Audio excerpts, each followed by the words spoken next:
Hi world, it's my first TikTok and I have a really pressing question. I have been divorced for a couple of years after 33 years of marriage, and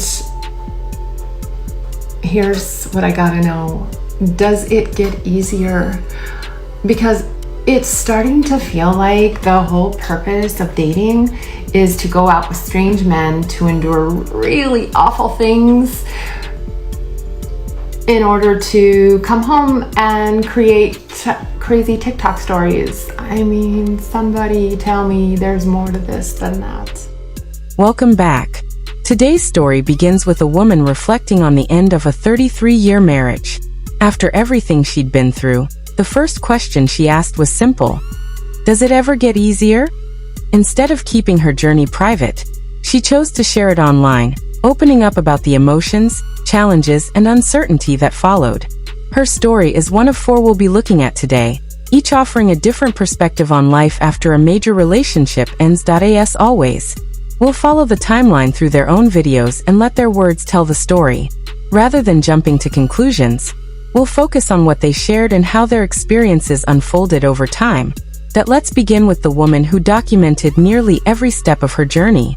If you are coming out of a long-term relationship or marriage and about to enter the dating world, listen to my story so that maybe you can stop yourself from doing all the stupid things that I did. So when I first met my ex-husband, I was 16, and the way dating worked back then was I liked him, he liked me, so we started dating, we still liked each other, so we got married. Little did I know that in the 2020s, that is not how dating works. And because my marriage had been particularly miserable the last few years, getting out of the relationship felt like getting out of jail. I've never been in jail, but I have family members who have, and from what I've seen, it is a time period of excess. And like those family members, I wanted the excess. I wanted to kiss all the boys, I wanted all of the validation and the attention, and what that actually meant was that I was nowhere near ready to date. Because when you're in that mindset, you end up attracting and dating the wrong man. But because I was so innocent, I thought that dating in my 40s in 2021 was the same as dating in my teens in 1996. So I instantly got into a situationship. I did not know what a situationship was. I thought that if a man liked me enough to date me and to sleep with me, then he liked me enough to be my boyfriend.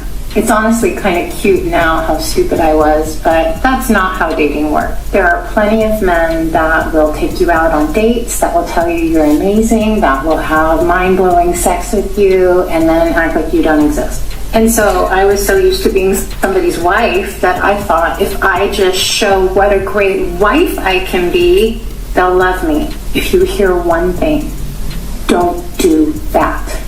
I can cook for you, I can clean for you, I can plan things for you, I can support you, I can be your therapist. All it did was keep the wrong guy around longer, which will zap you of any and all self-worth. I'm baby Gen X, I'm the last of the generation, and we were never taught how to find a compatible partner or how to have self-love and self-worth. So I had to teach myself that. And one of the first things I learned was what love was not. No matter how good it feels, it's not mind-blowing sex. It's not sweet words with no actions to back them up. It's not an unwillingness to commit or indecisiveness or uncertainty. And it's not butterflies in my stomach and weak in my knees. That's actually anxiety. I stayed with the guy who ignored me. I stayed with the guy who was hot and cold. I stayed with the emotionally unavailable guy. I stayed with the guy who was still in love with his ex. But looking back, I now realize that that was all necessary for me to grow up. And when we know better, we do better. She describes her marriage as feeling restrictive, saying she believed leaving would finally give her the freedom to start over. After the separation, she approached new relationships by giving her full time, energy, and support, hoping to build a lasting connection. But despite those efforts, the relationships never developed the way she expected. Looking back, she reflects on the experience with a different perspective, saying that growth comes from learning through difficult moments. It's a thoughtful conclusion, but as her timeline continues, her story is far from over. You're probably going to think I'm crazy, but I think situationships are wonderful. especially the ones that absolutely break your heart. And the reason I think that is because they are a masterclass in self-love. You see, when you're picking someone and you're giving your heart to someone, your energy, your time, your attention, your affection, and they're enjoying all those gifts and not meeting you halfway, you're forced to choose. Do you keep giving that love to someone who doesn't treasure it, who doesn't want to keep it safe? Or do you finally choose to love yourself? And most of us, once we get through the heartbreak, we pick ourselves. That failed love story becomes the greatest teacher. We start working on ourselves to heal the parts of us that accepted less than we deserved. As her story continues, her perspective shifts once again. She begins speaking more positively about casual relationships, even though earlier videos suggested those experiences had left her emotionally drained. She also reflects on something she hadn't fully understood before.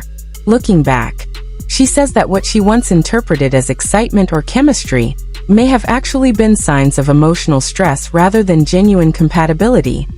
That realization becomes one of the biggest turning points in her journey. It raises an interesting question. How often do people confuse intense emotions with a healthy relationship? It's a difficult question, and one many people don't consider until much later. Her timeline isn't over yet, and the next chapter adds another layer to that reflection. Hi world, it's my first TikTok, and I have a really pressing question. I have been divorced for a couple of years after 33 years of marriage, and here's what I gotta know. Does it get easier? Because it's starting to feel like the whole purpose of dating is to go out with strange men to endure really awful things in order to come home and create crazy TikTok stories. I mean, somebody tell me there's more to this than that. After following these stories from beginning to end, one thing becomes clear. Healing isn't measured by time alone. Every person moves forward differently, and every journey comes with its own challenges and lessons. Looking across the years and the experiences shared, the real question isn't simply whether life gets easier. It's whether the choices people make lead them closer to the future they truly hoped for. In the end, these timelines remind us that every major decision has lasting effects, and understanding those consequences often takes far longer than making the decision itself. In the 16 years since I've been divorced, I have dated a little bit, and I've had a few long-term relationships, one of which was with a complete narcissist and con artist. This person did a lot of really terrible things, and as it turns out, he was doing it to at least 9 other women that I'm aware of. I felt so stupid, and that I should have known better, and like I didn't trust myself. Coming out of this forced me to take a really hard look at my life, and I decided it was time for a change. It was time for me to rediscover who I was and rebuild my life, this time the way I wanted it. This pushed me to heal and do some of the inner work that I so needed to do. Since then, I have rediscovered who I am and learned the tools that I can use to create my life full of passion and purpose. These are the tools that I use and share with other women to help them as they are going through similar things. So if you're in this space of going through a breakup or divorce, or just trying to rediscover who you are, follow along. Years after her divorce, she found herself in another relationship that ultimately didn't work out. Looking back, she realized she wasn't the only person involved, and the experience became another difficult chapter in her journey. Today, she uses those experiences to coach and support other women going through similar life changes, sharing the lessons she believes she's learned along the way. Her story shows that healing isn't always a straight path. Even after many years, people can still face setbacks, rethink old decisions, and continue learning from their experiences.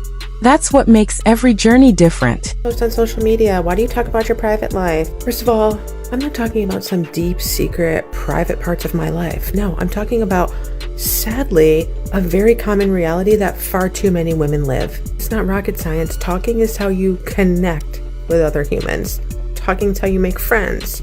You don't like friends? Sharing is how other women realize, oh, I'm not broken, I wasn't being traumatic, and I'm not alone. If that makes you uncomfortable, it's a you problem. When women share, and it doesn't need to be online, it dissolves shame. It helps speed up the healing process, and it eliminates the feelings of isolation. Who likes that?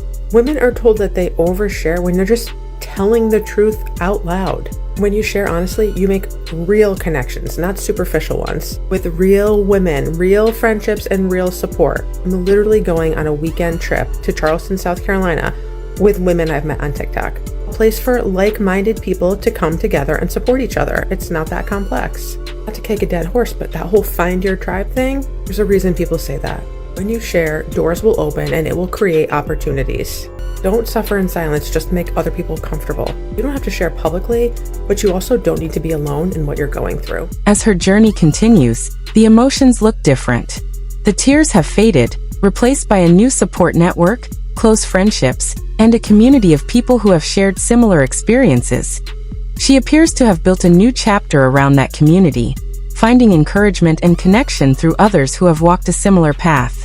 Whether that represents healing or simply a different way of coping is something viewers may interpret differently. One question remains at the center of her story.